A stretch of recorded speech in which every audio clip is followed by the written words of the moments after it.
आज हम बात करेंगे हरियाणा स्टाफ सिलेक्शन कमीशन के तहत जो सोशियो इकोनॉमिक क्राइटेरिया के हमें 10 मार्क अलॉट किए जाते हैं, उनकी वजह से एक बहुत बड़ी समस्या खड़ी हो चुकी है बहुत सारे कैंडिडेट्स को, और आगे भविष्य में भी वो समस्या जो कि तो रहने वाली है।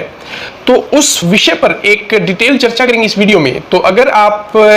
चैनल पर पहली बार विजिट कर रहे हैं तो चैनल को सब्सक्राइब करें, और इसी प्रकार की सामाजिक सरोकार और आपकी ज़िंदगी से जुड़ी कोई वीडियो आप पाना चाहते हैं मोबाइल में तो बेल आइकन भी प्रेस करें ताकि वीडियो आपके मोबाइल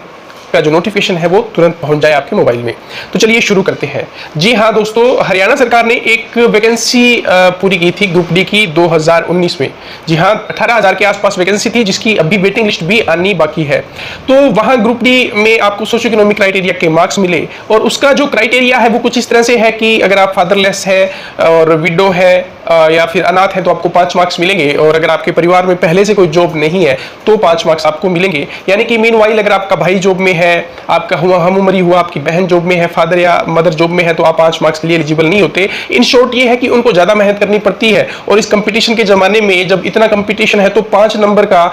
फर्क जो है वो बहुत मायने रखता है। और 5 और 5 जो कैंडिडेट दोनों क्राइटेरिया फुलफिल करते हैं, सपोज कीजिए अनफॉर्चुनेट कोई विडो है या अनफॉर्चुनेटली किसी के फादर नहीं है, तो उस केस में और साथ में उनके फैमिली में जॉब नहीं है, हालांकि एक अनफॉर्चुनेट सिनेरियो है, फिर भी 10 नंबर का जो ये गैप है वो एक नॉर्मल कैंडिडेट्स के लिए, चाहे उसका इकोनॉमिक बैकग्राउंड कैसा भी हो, बहुत ही थोड़ा सा इकोनॉमिक इशू हो उसकी जिंदगी में, या फिर और भी सिचुएशंस ऐसी हो जो उन कैंडिडेट्स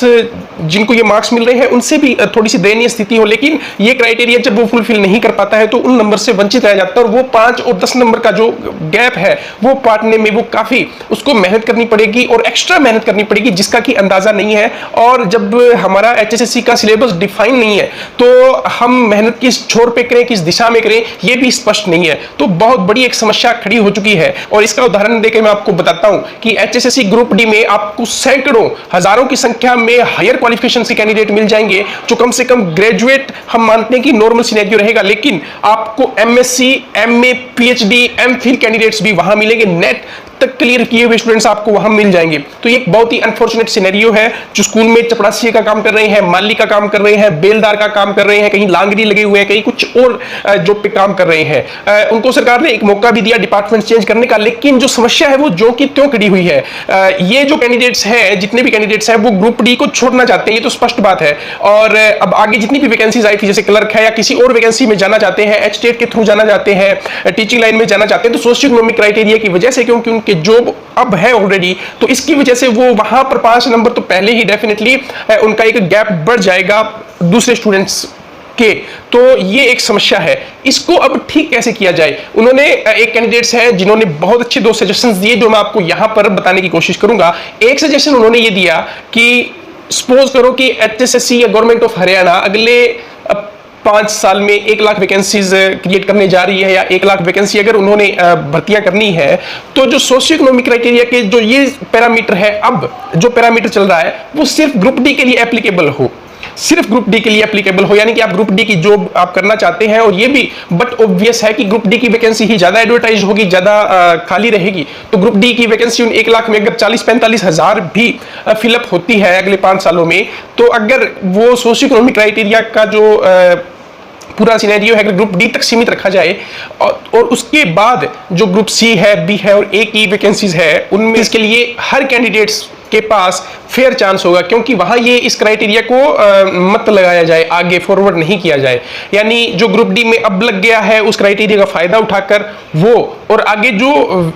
नया कैंडिडेट भी लगना है वो दोनों एक तराजू में तोले जाए, एक समान क्राइटेरिया से उनका सिलेक्शन हो। तो ये जो 5 और 10 नंबर का गैप है उसकी वजह से कोई भी कैंडिडेट्स वो है जो ज्यादा परेशान नहीं होगा, जिस प्रकार से अब ग्रुप डी के कैंडिडेट्स जो है वो बहुत परेशान है। रोज हम मैसेज देखते हैं सोशल मीडिया पर, हमारे यूट्यूब चैनल्स पर काफी बड़ी संख्या में कैंडिडेट्स ये बात बार बार मुद्दा उठा रहे हैं। तो ये भी एक ठीक बात नजर आती है, ये इसका एक सॉल्यूशन है, इस जो गैप हो गया है 5 और 10 नंबर का, इसको पाटने का। दूसरी बात, उन्होंने दूसरा सजेशन दिया है कि अगर ये इंप्लीमेंट नहीं हो पाता है, हाँ हालांकि हम जानते हैं कि सब गवर्नमेंट की इच्छा पर डिपेंड करेगा, वो किस तरह से सोचते हैं, उनका क्या है, लेकिन एक सजेशन है, हो सकता है गवर्नमेंट ऑफ हरियाणा या एचएसएससी इस पे गौर करे तो आप सब इस वीडियो को ज़्यादा से ज़्यादा शेयर करें ताकि कम से कम उनके दिमाग में ये चीज़ें आए कि ये भी इस चीज़ में इम्प्लीमेंट हम कर सकते हैं। अब दूसरी जो चीज है इसी केस में ये है कि जो सोशियो इकोनॉमिक क्राइटेरिया के मार्क्स है उनको शॉर्टन किया जाए, थोड़ा किया जाए। जैसे जिसके घर में जॉब नहीं है 2 मार्क्स उसको अलॉट किए जाए, और फादरलेस और विडो के केस में भी 2 नंबर अलॉट किए जाए। तो इस प्रकार से उस चीज को शॉर्टन कर दिया जाए ताकि ये जो गैप है वो कम रहे, क्योंकि ईच एंड एवरी केस में ये नहीं होता कि पूरे के पूरे मार्क्स किसी को मिल रहे हैं। बहुत कम कैंडिडेट्स हैं जिनके अनफॉर्चुनेट अगर कहें तो ये दोनों सिचुएशंस बनती है कि फादर नहीं है,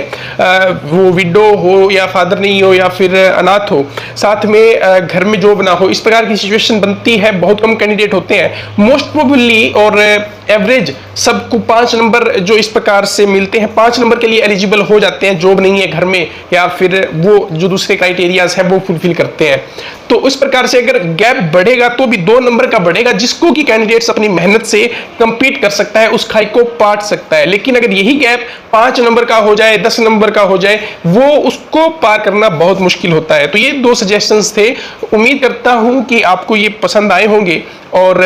इस पर आपकी राय क्या है जरूर कमेंट करें, और कमेंट बॉक्स में जाकर बताएं कि आप इस बारे में क्या सोचते हैं, क्या ऐसा होना चाहिए। अगर होना चाहिए तो इस वीडियो को कर दीजिए शेयर और पहुंचा दीजिए। HSSC का कोई करता धरता इसको सुने, देखे। उम्मीद करता हूं आप सब कोरोना वायरस के इस पैंडेमिक जो टाइम चल रहा है उसमें